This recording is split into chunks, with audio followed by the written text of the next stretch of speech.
Good morning, learners of success and happiness. I'm very happy today to discuss with you about ethics and sciences. The ethical issues in regard to sciences is increasing in scientific debates. How can one reconcile the interest of the scientific research with person's welfare? How far can one impose ethical norms to scientific domains which do not often respect them?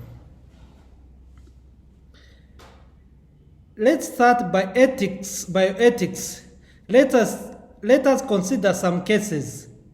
Euthanasia is the set of methods which provide quick death in order to shorten a long agony or a painful, incurable disease. So far as ethics is concerned, this is a murder if it is done by somebody else, or suicide if it is done by the sick person. It is God who gives life, and it is up to Him to take it out of the body. Pollution is the degradation of the natural area of water and air because of toxic substances from industry wastage, smokes from fuel oils, etc. Because the pollution poisons the interior organs such as brain, heart, liver, lungs, and so on. Chemical weapons and other nuclear weapons. As ethics seeks for welfare of all humankind, it is against all the chemical, nuclear, even simple weapons. In fact, weapons are manufactured to destroy human beings, and their manufacturers make all efforts to create conflicts which results to war in order for them to sell their weapons. Volunteer pregnancy interruption, heart transplant, and so on. Ethics and leadership. Leadership is the process of influence. Anytime you seek to influence the thinking, behaviors, or development of people towards an accomplishing of a goal in their personal or professional lives, you are talking about the role of a leader. Leadership styles. We have dictator. A dictator is a leader who uses fear and threats to get the job done.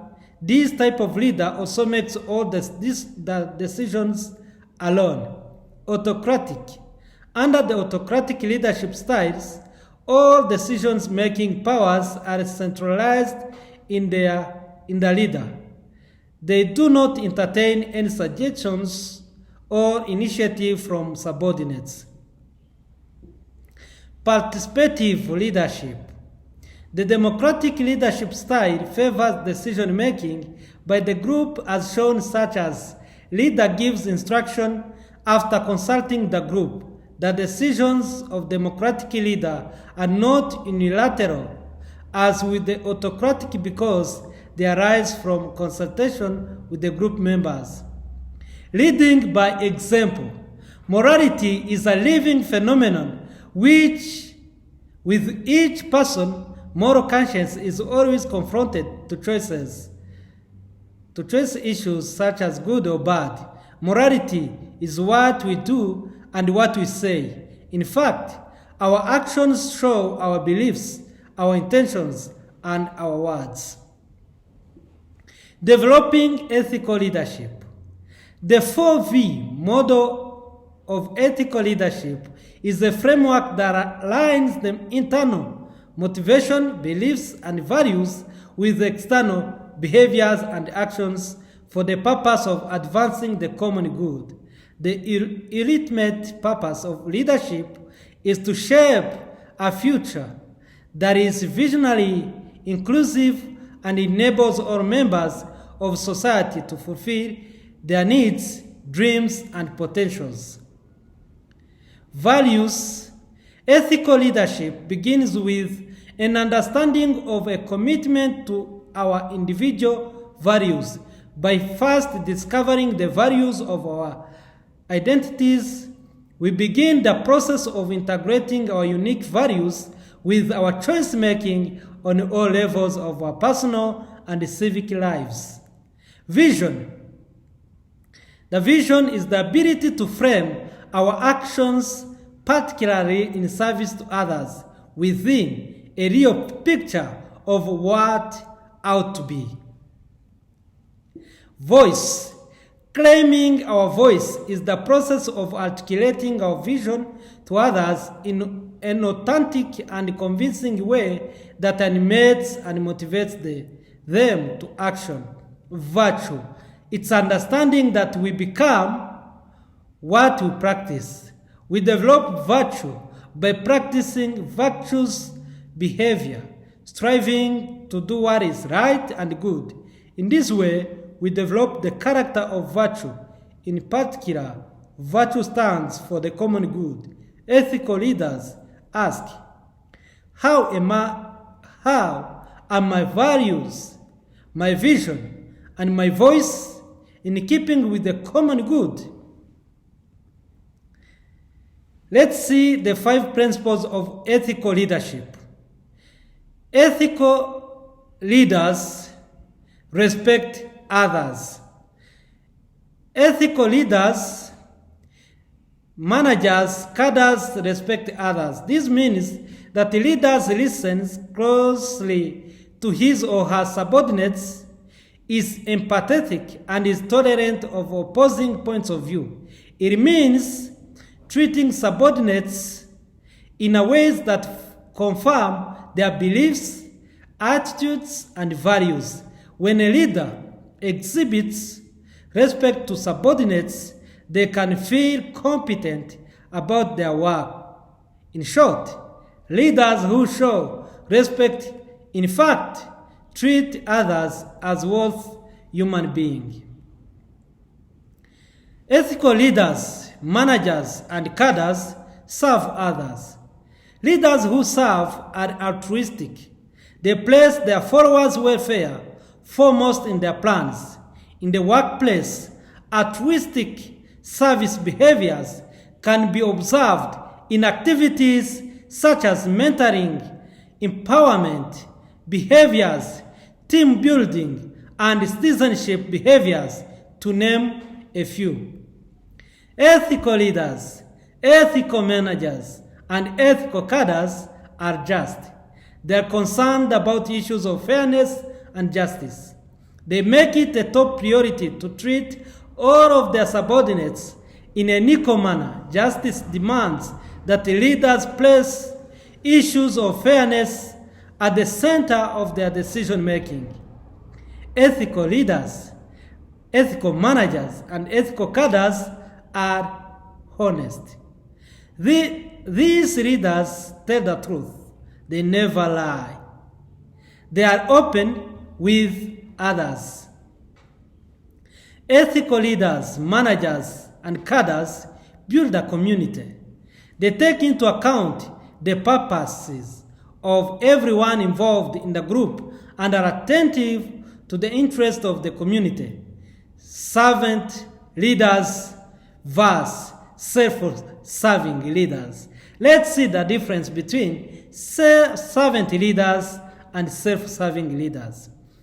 In ethical leadership, leaders, managers, and cadres should be servant leaders, managers, cadres, and not self-serving leaders, self-serving managers, and self-serving cadres. Self-serving leaders, managers, and cadres, before taking action, they are able to step back from the emotion of the moment and apply some value. They are quick to listen, slow to judge, slow to anger, and quick to turn the praise light onto someone else.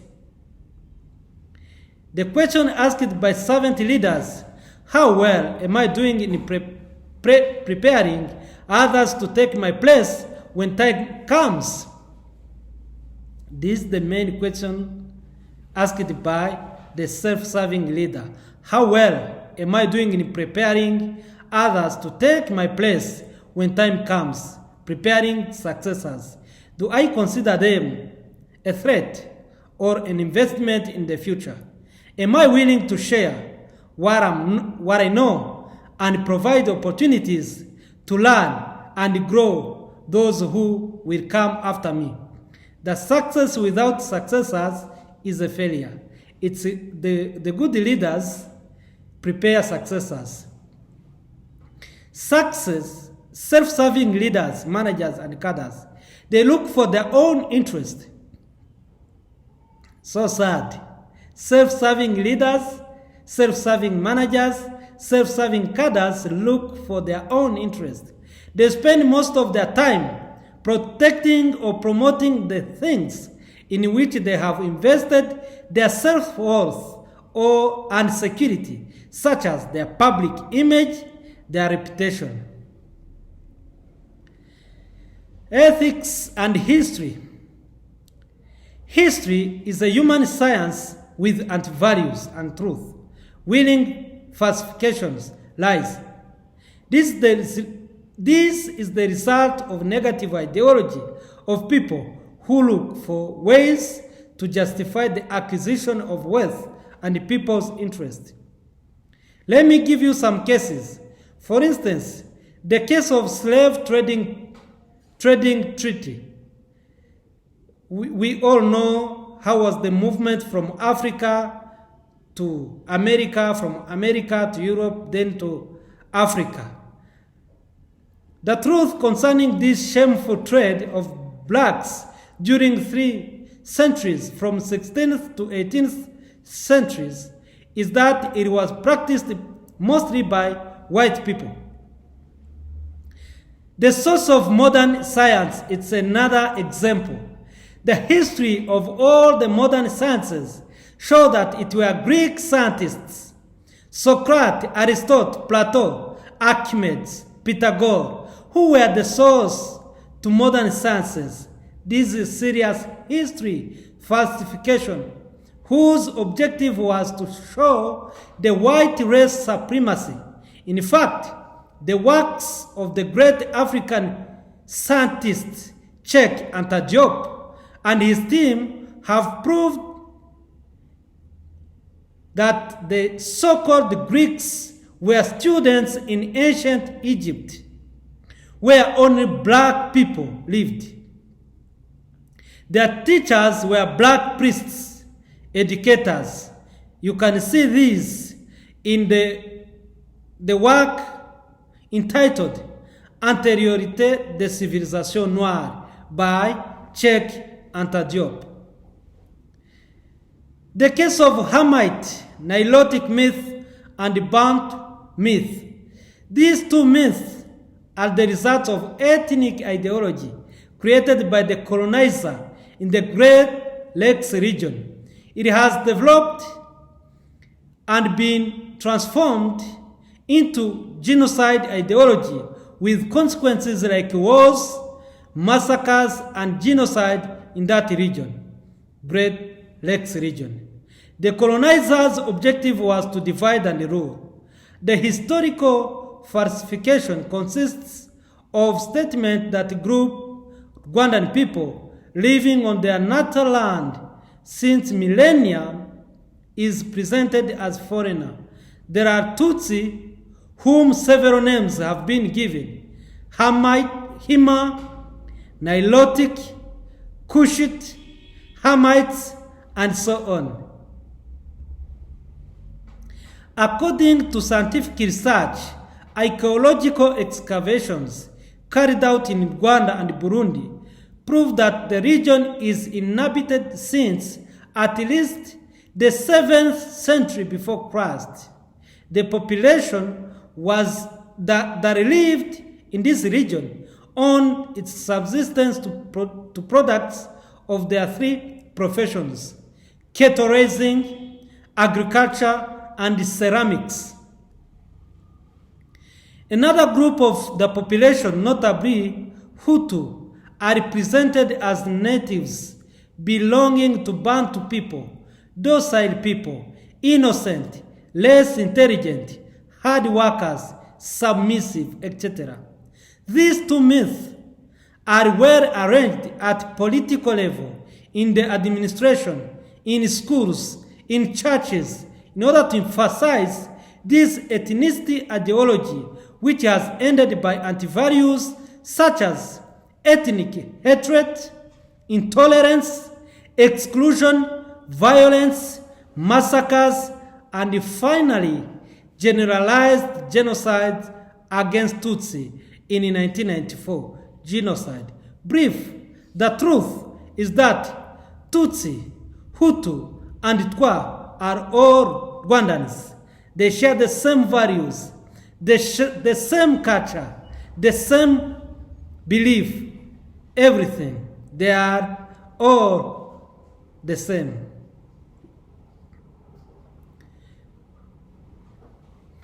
Correction of the Hamite myth and Tutsi myth.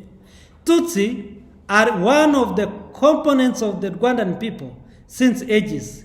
Oro, archaeological sources, and carbon-14 dating techniques show the evidence that they are Rwandans just as Hutu and Twa. Ethics and economic sciences.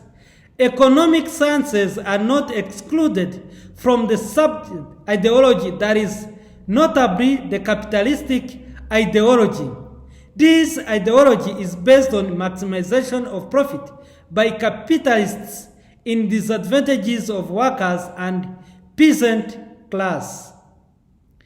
In capitalistic countries, all the wealth is gathered by capitalists and the population live very miserably.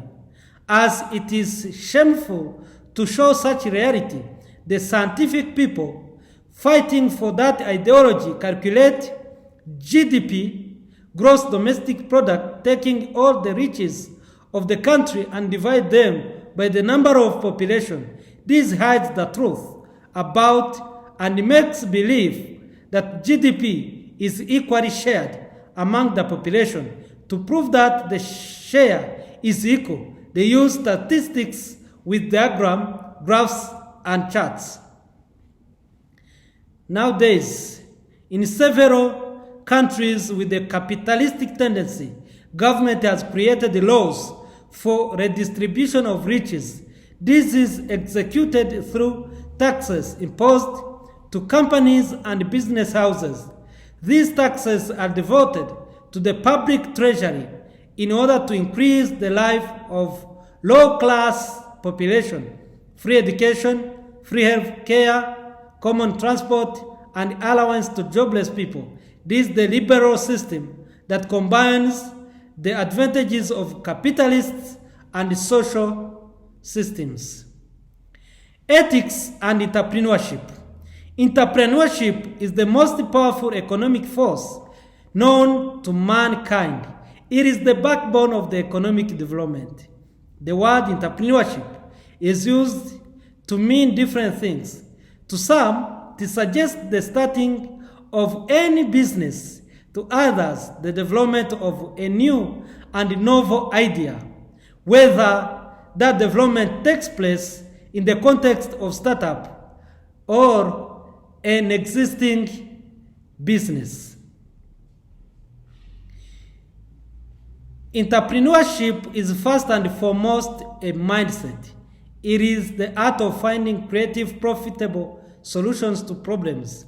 Every successful entrepreneur, every successful business person has been someone who has been able to identify a problem and come up with a solution to it before somebody else did. The role of entrepreneurship in the society. First, it helps the formation of capital by bringing together the savings and investments of people. Second, provides large-scale employment opportunities and increases the purchase power of the people. Promotes balanced regional development in the country. The economic role, it has the household level. It creates jobs, creating demand and supply for new products and services. developing creativity and innovative activities, developing skilled and semi-skilled workers.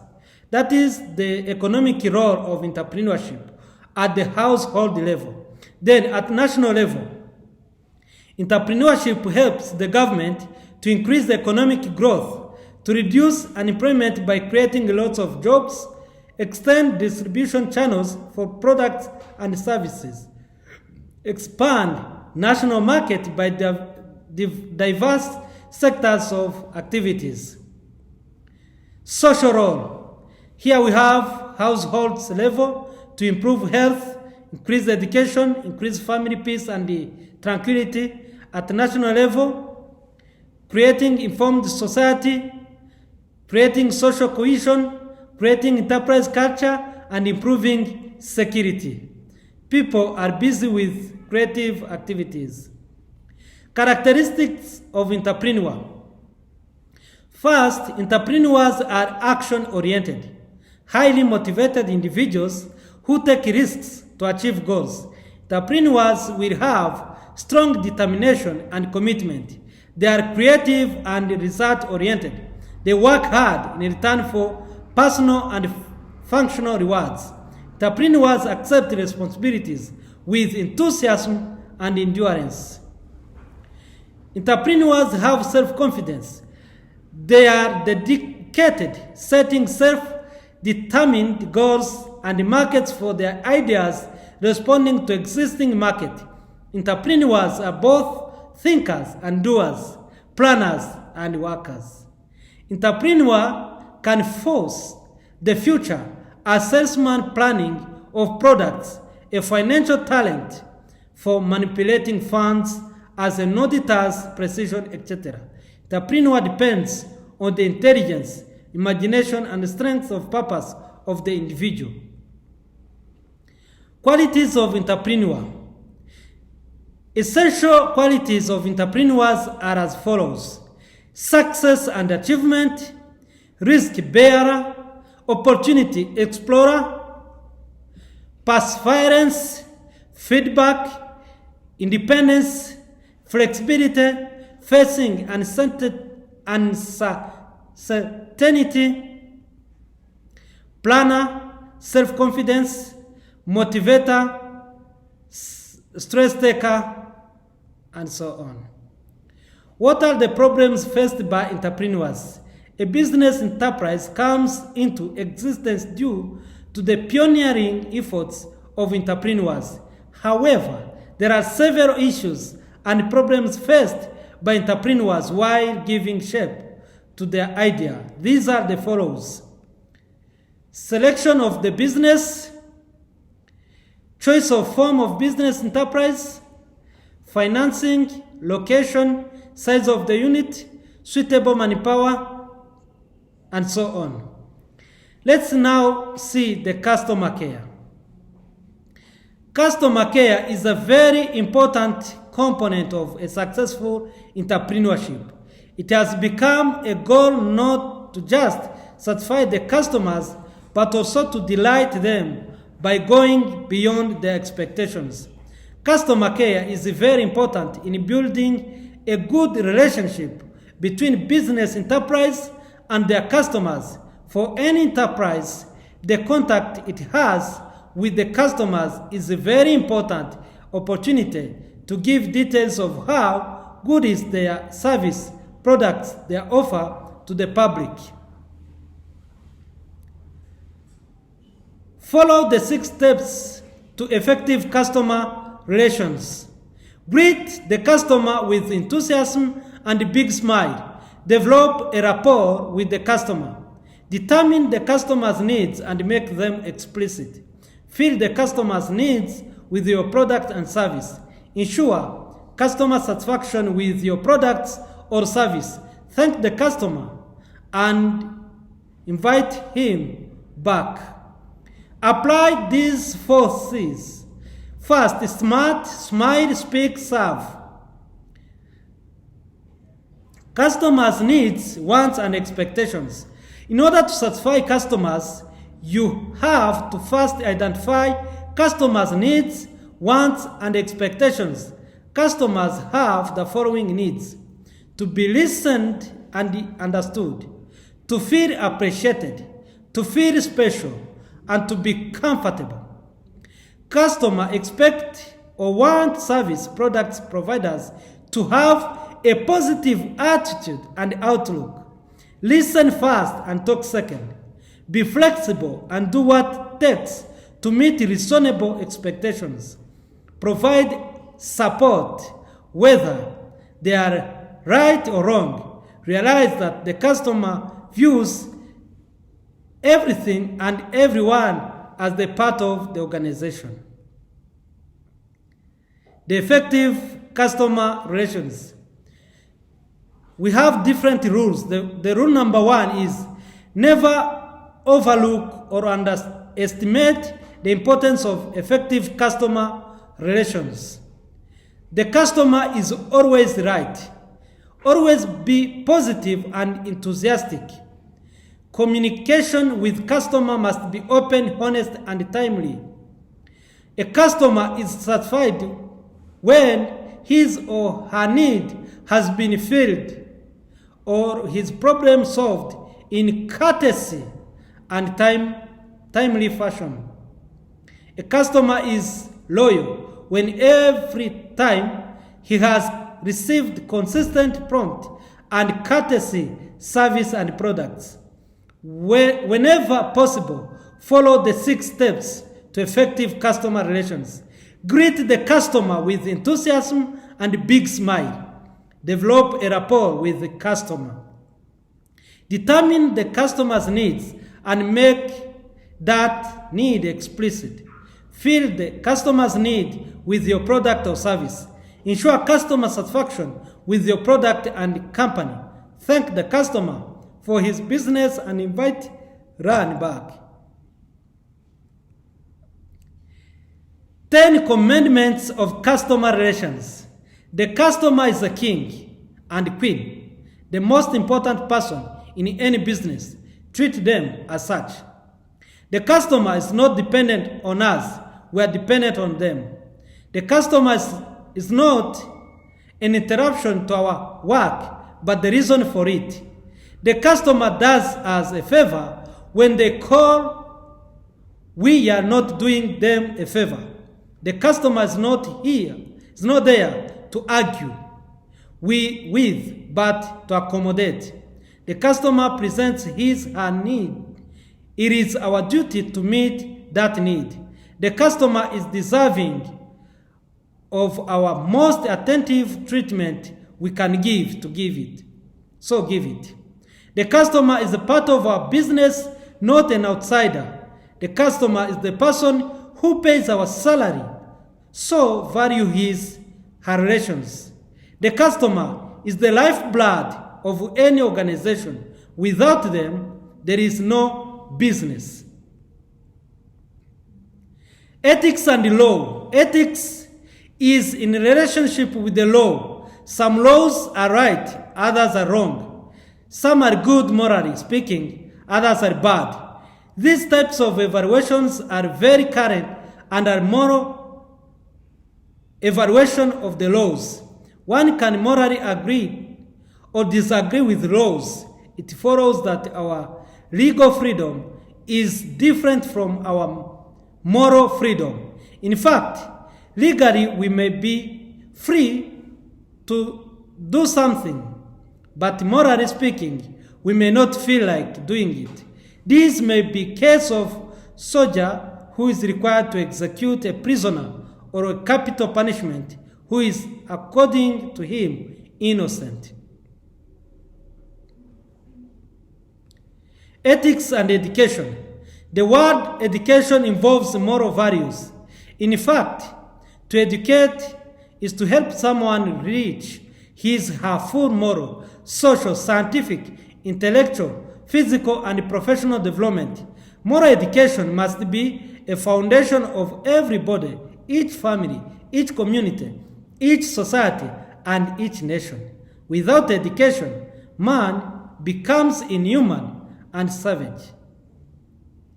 Moral education must be given at the levels of formal education, from garden, school to university, informal education, unschools people, and popular education, sensitization of people through media, radio, television, and so on. A human being greatly needs to live a life full of moral values so that he may accomplish his happiness and his mission on earth and before his creator.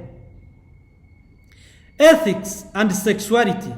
Sexuality may be defined as an attraction of man and woman to each other for a mutual completion. In fact, neither the man nor the woman is complete alone. Valued sexual relationship has double sense. First, biological, which is procreation, psychophysiological, which is mutual attraction, satisfaction, and response to impulsive desire, sexual instinct. Speaking of true love, the philosopher Van Pace states that interpersonal relationship between the couple consists of the exchange of ideas, working together, mutual understanding, family projects realization, feelings and tenderness manifestation, and finally, sexual intercourse. Sexuality, considered only as such for sexual pleasure, fun, is an obstacle to true love. In fact, to know how to love means mutual respect as a human being, willing to help each other, looking for the other's happiness, mutual forgiveness, and being eager to make the partner always happy.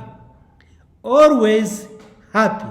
It's only in this atmosphere that legal sexuality can be justified and give justice to human dignity. Let me give you a promise that I will develop this further. Let's see now ethics. Let's see different types of sciences where the ethics should be applied. As we have seen in economics, in history, in legal aspects, everywhere ethics should be applied. We shall see how to apply the true love. True love is totally different from sexual love. By applying ethics in all senses, it brings happiness and success. May God bless you.